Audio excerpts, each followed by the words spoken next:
Nous nous retrouvons pour cette rentrée au travail, peut-être le premier déconfinement, et nous l'offrons à notre Seigneur avec cette méditation, toujours sur les litanies de Lorette. Et aujourd'hui, Sancta Trinitas Unus Deus, Sainte Trinité qui est un seul Dieu, ayez pitié de nous. Au nom du Père et du Fils et du Saint-Esprit, Amen.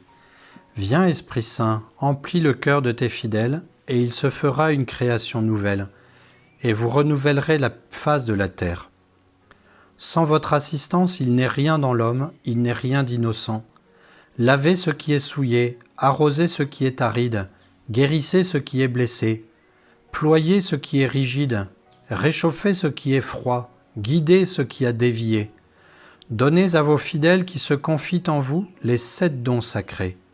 Donnez le mérite de la vertu, donnez l'issue du salut, donnez la joie éternelle. Amen. Alléluia. Nous avons demandé au Seigneur d'avoir pitié de nous, au Seigneur le Père, au Seigneur le Christ, le Fils qui est fait homme, et aussi à l'Esprit Saint qui nous donne l'Esprit vivifiant.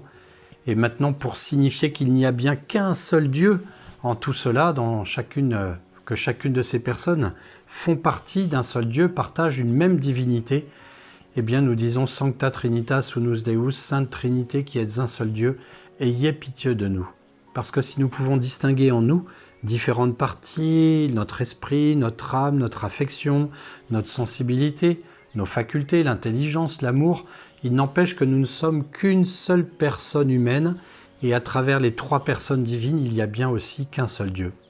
Et du coup, nous demandons dans cette petite invocation eh bien, l'unité intérieure, que vraiment en nous vive vraiment le Père, de qui nous venons et vers qui nous allons, le Fils, dont nous partageons la même humanité, et le Saint-Esprit qui vient vivifier notre esprit, puisque nous sommes capax Dei, capables de Dieu.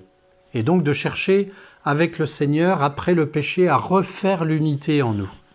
Vous le savez, aller se confesser, c'est toujours assez douloureux, difficile.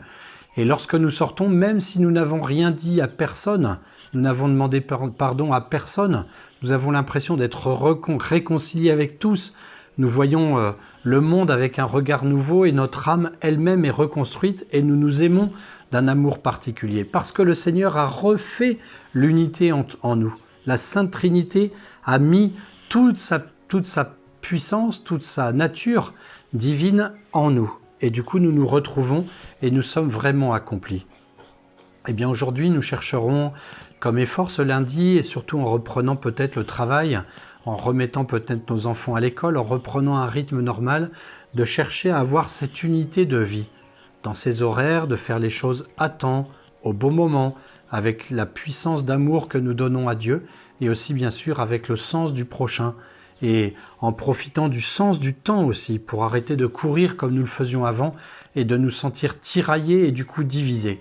Le Seigneur veut notre unité, le Seigneur Dieu veut notre unité, lui qui est l'unité par excellence. Nous offrons cette intention à la Vierge Marie qui avait une parfaite unité de sa nature humaine et bien sûr de son âme, de son corps et de toutes ses facultés. Je vous salue Marie, pleine de grâce, le Seigneur est avec vous. Vous êtes bénie entre toutes les femmes, et Jésus, le fruit de vos entrailles, est béni. Sainte Marie, Mère de Dieu, priez pour nous pauvres pécheurs, maintenant et à l'heure de notre mort. Amen. Bonne journée à vous, belle unité de vie, et à très bientôt. Que Dieu vous bénisse.